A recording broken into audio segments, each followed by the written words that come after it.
Ladies and gentlemen, welcome back to the Bedrock Guide. We are kicking off over here in the gold farm storage room where there's no longer any storage. This was always meant to be temporary, so we've ripped it out aside from the hopper lines that come directly out of the bottom of our trident killer there. And this over here is what I was using as a temporary smelter. We've got 4 blast furnaces across the back, and from smelting all of the swords, this is how much gold we have left over. Today we are going to be working on a project that is going to pave the way for finishing up this gold farm storage and super smelter combo. You can see I've already got some plans for this side of the room. This is actually meant to be bulk storage for our multi-item sorting system, which we have not connected up just yet, so we're gonna do that sometime soon. And then this over here is our storage for gold farm supplies. So we've got potentially ingots here, nuggets here, and zombie flesh there. And then all of these swords are going to go into a super smelter. Again, all things that are nice to know, but not what we're doing today. I've been using coal for a long time for our smelters, but we're nearly out of coal. And honestly, I'd prefer not to have to go mining for a fuel source every time we want to use our super smelter. So we're going to go ahead and get a fully automatic and renewable source of energy to fuel our furnaces for the duration of this season. That's right, we're talking about building a bamboo farm, and I'm still trying to figure out where that's gonna go. Okay, so I am actually live streaming right now on Twitch while we're recording this project, and we've decided on a location and done a little bit of prep work for where our bamboo farm is gonna go. And just like we did with our auto sorting system, we've got an area dug out here, which most of this is gonna be hidden. You'll never see it. It's all gonna be the behind the scenes redstone stuff, but we gotta dig it out to get ready to build it. It is actually only a 4 wide system. It's relatively small, but don't let the size fool you. This farm puts out about 20,000 items per hour. So we're gonna go ahead and start with 4 hoppers along this line right here, and then we're going to take our 4 powered rails and place them directly on top of these hoppers. And then we're going to take some purple concrete and place one right here and right here. This can literally be any solid block, but it does have to be a solid block. It cannot be glass or anything like that. It has to be a solid block so that our minecart will bounce back and forth endlessly across this line. And once you have this in place, go ahead and tear it back down because you've realized that you're a bird brain and you've put it in the wrong spot. So we're gonna move it back 1, and with the magic of editing, it's done. Boom. Okay, so then we're going to come over here and we're going to use our pickaxe to dig out some dirt, as you do, naturally. And then we'll go ahead and place a lever right here and flip that switch, and boom, we got powered rails ready for a minecart to bounce back and forth indefinitely. And we actually do have that minecart, and we're going to make it into a minecart with a hopper. So we're going to place it right here, and boom, we got a minecart with hopper, and we'll drop that down right next to our solid block, or right next to our solid block over here, because if you drop it right there, it's not going to do anything. And if we place it up against the solid block, it will kick it off and it will just bounce back and forth. And while we have our hoppers out, we're going to go ahead and place down a temporary block right here. And we're going to place a hopper here, here, here, and here, all leading into each other. These hoppers right here and these hoppers right here will eventually lead back into a input line that will go into our super smelter, TBD where that's going to go just yet, but that's what this is going to be for. So then we can come over here and place our sand down on top of these powered rails, but they won't sit directly on top. They will sit with an air gap between them so that they sit parallel with these hoppers. So we'll avoid the minecart and go boom, boom, boom, and boom. This is where our bamboo is going to sit. Okay, we've got our bamboo, and we're going to place it right here, here, here, and here. We got these little shoots coming out of the ground, and we can leave those there. They will grow eventually, but I'm going to go ahead and place one more on top, one more on top, one more on top, one more on top, because eventually they will grow into stalks like this, and we can just go ahead and break this. It's quicker if you use a sword, and we'll just kind of toss those in there for now. Then I'm going to take some temporary blocks across the back right here, here, here, and here, and we're going to grab our 4 dispensers and place them forward just like that. They do need to be dispensers, not droppers. These will dispense our bone meal and cause these bamboo stalks to grow up, and once they have grown up, we've got our pistons right here that will push forward to break the top part of the bamboo and leave this intact so that it will grow over and over and over and over. I built this sugarcane farm earlier in the season. It's pretty much the same concept. We got a dispenser, we've got a piston, you flip the lever, and the magic happens. This is what we're going to do with the bamboo farm, but it's going to be a little bit more sophisticated. It's going to have an automatic pickup system where it'll grab all the items. We don't have to let them fall onto the floor, all of that kind of stuff. There's one more part that we need to add to the front face of our farm before we actually hook it up with the wiring, and we need to go around back in order to do that. So we'll grab some scaffolding, we'll come up here, and along the top of these pistons, we're going to place one observer over the top of each one. So when we've got our observers facing this direction, when this bamboo grows up to this spot right here, after we've wired it up, these pistons will fire forward, and this farm will work passively when we're just in the area working. As long as these chunks are loaded, this is going to work. And we're going to collect bamboo all the time. But that's not where we want to leave it, because these kinds of farms are very slow, and we want to make sure that we can get this thing cooking real fast and get us a ton of bamboo to fuel a super smelter. Let's go ahead and break our temporary blocks right here, and then we're going to go ahead and place one down here so that there's an air gap in between those two. And then we're going to come up here just like this, and we're going to place down an observer, making sure that it is facing upward just like that, so that the face is facing down and the red dot is facing up. We need to do that for all of these blocks right here. And if we go ahead and break this, if you listen carefully, you can hear the dispenser fire and the piston push forward. That is because this observer has detected a change of state in the block directly below it and has sent a signal out into that dispenser. Then we're going to put a temporary block right here and then come out 1, 2, 3, and then we'll break these just like that, and then sticky pistons right here so that there is an air block in between the observer and the piston, and then we can just run a row of them just like so. And then we'll get underneath the pistons and we'll make sure that the red dot is facing down this time so that the faces will be facing the same direction, and we'll do that for all 4 of these sticky pistons. So when this sticky piston becomes powered, it will push this observer forward, and it will create an observer clock that will constantly tick these dispensers and pistons exactly how the sugarcane farm that I showed you earlier was operating. So the way that we're going to power this is very simple. All we got to do is go over here where I've already laid out an infrastructure line. It's very short and very simple. We're going to place one piece of redstone dust right here, just like that. It's very important that it goes down below the ground level. We'll show you why here in just a second. And then another piece of redstone dust right here, which will power this block. And once that block is powered, it will carry the signal through to this repeater, which will carry the signal on further into this redstone right here. And we're just going to run redstone dust across the top of these pistons. Don't worry, this will not break the redstone when the piston pushes forward. It will just sit there on top. It's totally fine. And that's it. That's how you power this entire thing. Aside from one piece, we got to go ahead and take a piece of sand and place it on top of here. And sand normally falls, but because there's redstone here, it will leave an air gap in between the redstone and the sand, so that will stay perfectly still like that. And then we can take a lever and put it on the face of that sand right there, and we can flip the lever, and bada bing, bada boom, everything is going exactly how it should. Now, because Bedrock redstone is weird and observer timings are weird, these will never completely line up and go at the exact same time, which is a little bit disappointing, at least with this design. As you can see, the little red dots on the observers are all kind of firing at random times, so it just goes to show that Bedrock redstone has some improvements to make, but this still works. It's totally fine. So we can go ahead and shut that off for now. I did actually forget one thing. We need to go ahead and place a line across the back of these pistons right here for our passive mode. These observers, whenever they detect that bamboo has grown up to the 3rd height there, will fire a signal out the back, and we're just going to go ahead and place redstone dust all the way across here.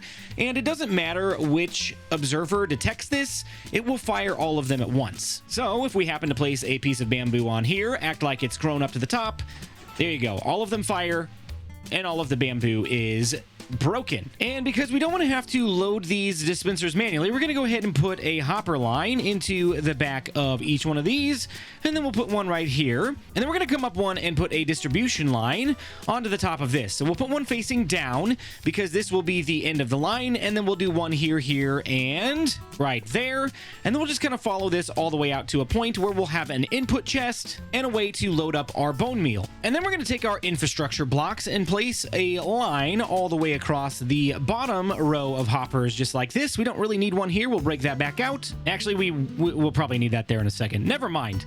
Ignore me. And what this redstone circuit that we're about to build is going to do is allow bone meal to flow all the way down to the end of the hopper line before it allows any bone meal to go down, because we want every dispenser to have the same amount of bone meal just to keep the farm running consistently. So we'll grab redstone dust right here, and here. We'll drop a block right here, a block right here. We'll go ahead and dig out a little section right here and place a block just like that. And then this comparator is going to read this hopper to say, hey, there's a piece of bone meal sealant here, which will depower this redstone torch. And then to send the signal on down, it will depower this redstone repeater, and it will depower this redstone line, which will unlock the bottom hoppers and allow the items to flow downward. So we'll just go ahead and place a chest down right there for the moment, and we're going to toss in a few stacks of bone meal, and you should be able to see, if we come back here, that this line is ticking on and off. And if we come down here, you can see one piece of bone meal, one piece of bone meal, one piece of bone meal. And if we come up front, we can check the dispensers: 14, 15, 16, 16, 17. The reason why the numbers were different is just because of the timing. But yeah, these are all evenly distributed. Everything is going to have the same amount of bone meal, and we can just go ahead and start filling this thing up. Oh no, not white dye. Ah, that's just garbage now. It's useless. So now that we've got an input line for our bone meal, this farm is complete. If we flip the lever, watch what's gonna happen. It's not pretty. We just got bamboo flying all over the place. That's not what we want. And so we've got this green stained glass right here, which I think will look really nice in front of our bamboo. And we're just going to box it in. Then we are going to take blocks that look like the mountainside, and we're kind of going to block this off on the sides as well. Maybe we'll go ahead and pick up our scaffolding that we're done with, and we'll just start filling this in. We'll box it in at first, and then we'll shape it out so it doesn't look so square. Okay. Who in the comment section right now can tell me what's wrong with this farm? 3, 2, 1, comment now. Maybe like and subscribe to the channel as well. Yeah, I put the glass over the hoppers. That's not gonna work. That's not gonna work at all. So we'll shift it forward just a smidgy, and we'll frame it up again. I think that'll be okay. And after just a short time, we've got a very, very, very basic decoration over here. We've got some bamboo lining the area just to let us know that it's a bamboo farm, and we've got this area nicely shaped out. There's not a whole lot we can do about the square aspect of the inside of this farm, but I think the rest of this helps mask that out a little bit more. But we're not going to do too much more with this because we need to make sure we leave this alone for when we start terraforming this mountain. We might even put a waterfall over here at some point. I'm not exactly sure yet, but I want to leave that available for a later date. Hello, Future Blue Jay here, realizing as I'm editing this video, I did not show off the finished product. Didn't demonstrate it. Let's do that now. Okay, so we've got an empty chest right here, which is from the hoppers directly in front of the bamboo. And then we've got this hopper line with the minecart on it directly underneath the bamboo. Both of these are empty. And for the most part, this bamboo will go straight into these hoppers here, but every once in a while we'll get one to land right on the sand, and we don't want that to get stuck there and start accumulating and lose on our rates. So that's why we put those both there. And if we go ahead and flip the lever, boom, boom, boom, boom, we've got all sorts of bamboo flying around, and it will all get picked up. None of it should get stuck on top of the stalks here because the rapid fire of the piston should keep pushing it forward into these hoppers or down onto the sand to be picked up by the minecart. I'm gonna let this run for about a minute and I'll show you what kind of rates we've got here in just a second. And there we go. 1, 2, 3, 4, 5, 6.5 stacks of bamboo. And in this one right here, like I said, it's not very often, but it does happen occasionally to where a piece of bamboo will land on the sand, and we got 12 picked up there. So just over 6.5 stacks in 1 minute. If we let this thing run for an hour, it's like 20,000 items. Absolutely insane. I think this will power our super smelter just fine. Well, we've got a little bit of time left over for today's episode, and we haven't done a comment question of the day in a while. It's more of comment question of the quarter of the year. Let's try to do better at this. Speaking about the previous episode with the Nether Hub with Prowl, both of you are entertaining solo, but you guys are exponentially better together. I would love to see a full collab world from Ozrak Zeravici. And I figured while we're addressing this comment, we could go ahead and start shaping out the bottom of our volcano here, and we'll just basically dig this out until it's level with the water. I can't tell you how many comments that I've got from the previous episode basically saying that exact same thing, that everybody loved the collaboration with Prowl. And you know what? Quite honestly, we loved it too. It's one of those things that we don't get to do very often anymore because we're not technically on an SMP. When we were part of an SMP together, we were doing that kind of stuff together all the time because we were sharing a base and we were co-building and all that kind of stuff. But when we started the guide series, we wanted it to be distinctly different from anything else out there on YouTube. It doesn't quite fit the mold of an SMP, and it doesn't quite fit the mold of a true single-player series either. There really isn't anything else on YouTube that we've found that's exactly like this. We wanted to have the opportunity to have collaborations when possible, and or small touch points where we could do something like challenge each other to do something silly. So while we may not do a full collaboration world anytime in the near future, this is the next best thing. My base is right here, and Prowl's is literally right over that hill. You can kind of see one of his buildings right there. We are close by. There is activity going on in the world. And if you guys aren't watching Prowl yet, you should definitely go check out his channel. Leave a like, subscribe, all the things over on his videos as well. We are both working really hard to make entertaining and unique content for the guide series. Even though we are both doing the exact same series and kind of crossing over in some ways, we're actually coming at things from a very, very different angle. So yes, you have been heard. Collaborations, you guys love them. You love when we are on camera together, and I hope that we can do more of that kind of stuff here in the future. Yeah, we're definitely not done yet, but that is a solid start. We got to shape out the entryway just a little bit, shape this out, take care of that little section over there, and then we got to detail the whole thing. But little by little, we'll get it done, and we'll get the mountain done. But that's going to be put on hold for the moment. We are going to go meet up with Prowl. He's got something for us. Prowl! Hi. Hello, sir. Thanks for meeting me. I appreciate it. Good to be here. Good to be here. What do we got? The last guidebook challenge I did a couple of episodes ago, and I loved it. It was fun. It was the mansion. And I wanted to give the viewers a couple episodes to come up with some good ideas for your guidebook challenge. And boy, have they come through. I got 2 good ones in here from the viewers. Okay. And I got 1 good one in here that is especially for me. Okay. I'm interested to see which one you get, because I think you're going to have a good episode or part of an episode regardless of what you get out of there. Okay, well, if I get the one from you, I'm just going to toss it into the river over there and try again. Is that okay? You know what? Fine. If you do that, then I'm going to... I don't know. I'm going to something. I'm going to punch you in the face. All right, here we go. I'm going to click the button. You ready? 3, 2, 1. Clickety-clack. What do we get? What'd you get? Defense. Defense. Okay. All right, so what is defense? Here we go. You must defeat a pillager raid at a random village, not let any villagers die, and you cannot wear your elytra during the raid. Okay, I can get on board with that. That seems a bit challenging because I like to fly away when I'm in trouble. Yeah, I don't want you to be able to fly away. Fight or flight, I definitely go flight. So this will be interesting. Okay.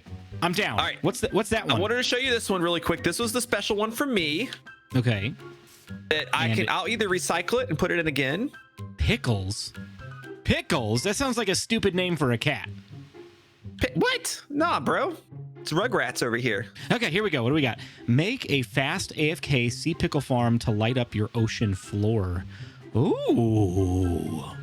Yeah, I thought you might like that one. That's not a bad idea. I'm going to hang on to this. I wasn't planning on doing a sea pickle farm this season, but that might be something fun to do here soon. So I'll hang on to this.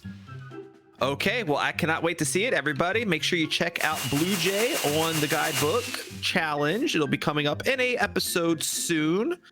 And we'll see how he does, and put down your guesses below on how many times he's gonna die. It's gonna be 0. None times. Yeah, okay. I know you, Blue Jay. It's gonna happen. I got my trusty shovel here. It'll be fine. Okay. Bye. Have fun. See ya. But guys, that's gonna do it for today. Man, just flying in over here. I'm loving how this volcano actually looks a little bit more complete now. Man, that looks so nice. I can't wait to get the other sides done. Can't wait to get the detailing done. We are very close to having a completed look on that volcano. If you did enjoy today's video, be sure to leave a like and leave a comment so I know what you enjoyed about this video. And again, I'm going to try to do a little bit better about the comment question of the day. and make it a little bit more of a regular occurrence. So be sure to leave those comments. Would love to hear from you. And don't forget to subscribe so you don't miss any more content like this. But thank you so much for watching, and we'll see you in the next one.